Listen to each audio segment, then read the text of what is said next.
So as we look at ourselves, we look at what we want to do.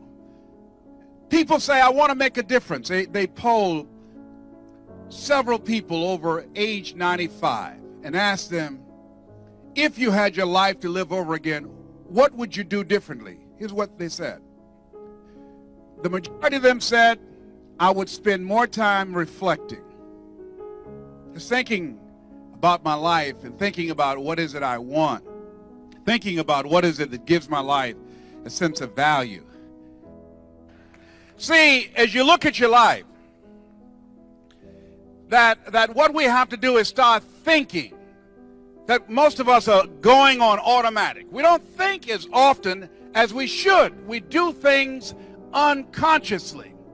And that if you have goals that you want to achieve, there are things that you want to do, you want to make a difference in your life, you've got to now start reflecting. Here's something else the other people said. These people who reach age 90 and above. They said they would take more risk. They would go outside of their comfort zone. They'd take more chances. They'll do some things that used to intimidate them, things that they found challenging, things different. They would live a life of adventure. See, a lot of people are not living up to their true potential because a lot of people go through life playing it safe, holding back on themselves. See, here's what I discovered. There's no safe position in life. Did you know that? There's no safe position in life. You can't get out of life alive. You're going to die anyhow. Don't die for nothing.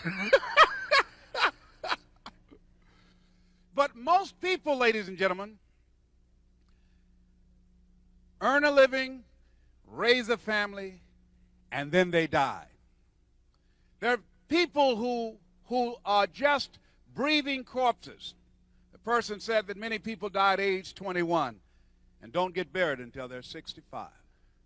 These are people that when they die, because their lack of contribution was so minuscule, their contribution was so minuscule, no one will miss them. They could be dead 6 or 7 weeks. What happened to John? Didn't you know? No, John's dead. Didn't make much difference.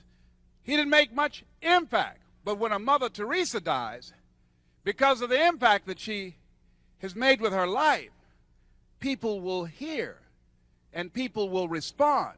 People will miss her. She will leave a void. When you're living a life of contribution, when you're taking some risk, when you're deciding not to go through life following the crowd. Here's the other thing that they said. That not only would they reflect more and take risk, but they said that they would leave something that will live on after they're dead. They want to leave a legacy. They want to make a contribution to life. That's where I am, ladies and gentlemen. That's why I'm here. I want to make a difference in life. I want to be to many of the young people that I saw out in the hall, or many of the young people that I saw last night when I was at Spelman College to see one of my daughters sing in the choir.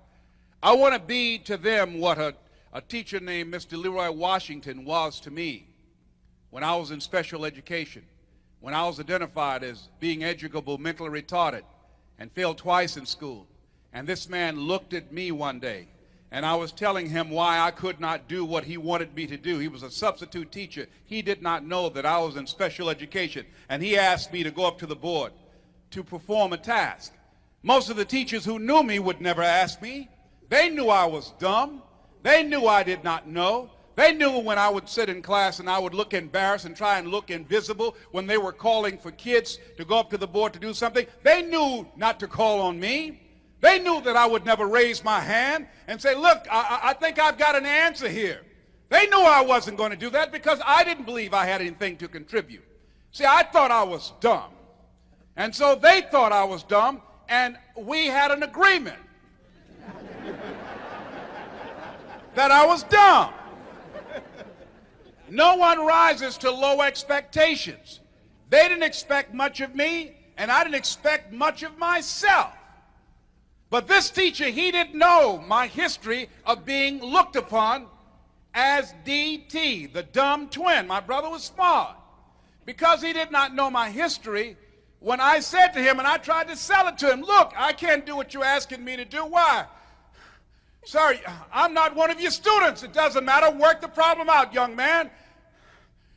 I can't do what you're asking me to do, sir. Why? And the students were laughing. They're cracking up. Say, they don't know this is Mr. Kadumbo up in here. I'm educable, mentally retarded, sir. And he looked at me with bewilderment, as if to say, what are you talking about? He walked at me, he said, don't you ever say that again. Someone's opinion of you does not have to become your reality.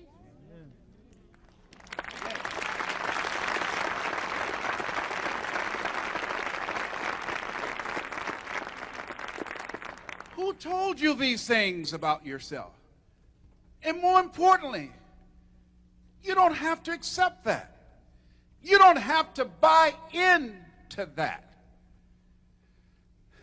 This man's vision of me, this man, to look in his eyes as he looked at me like, I dare you tell me what I see before me is educable, mentally retarded. I dare you represent yourself that way to me. I don't accept that. I don't buy that from you.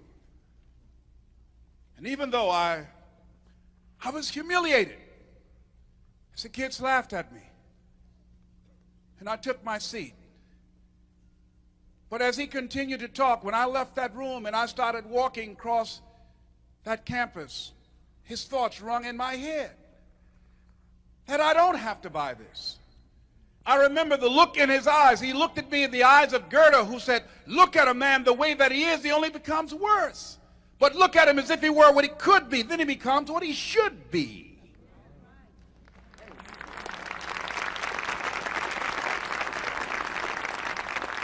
And so the relationship that we developed helped me to see myself differently.